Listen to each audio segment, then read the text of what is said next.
Hotshot heavyweight Efe Ajagba came into Friday night's televised bout in Minneapolis a pristine 5-0 as a professional, with all 5 fights ending in knockouts, and 4 of those ending in the first round.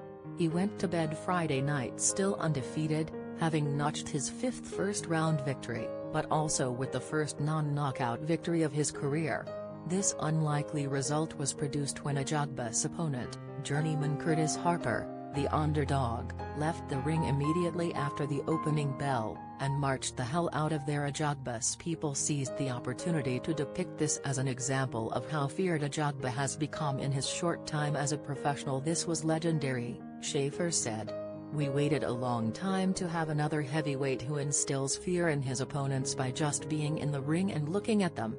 The last time a fighter instilled that kind of fear in an opponent was Mike Tyson. Harper apparently articulated a different, non-fear-based reason for abandoning the fight. These explanations aren't necessarily at odds with one another. Ajagba is slated for Stardom, and Harper 13-6, 9 KOs is an also ran booked expressly for the purpose of having his head punched off in a televised showcase.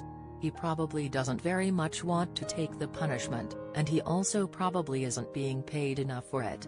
Boxing, as currently constructed, absolutely requires Glasgow-esque veterans whose job it is to seem respectable enough, so that value can be taken from a prized up-and-comer whooping their ass.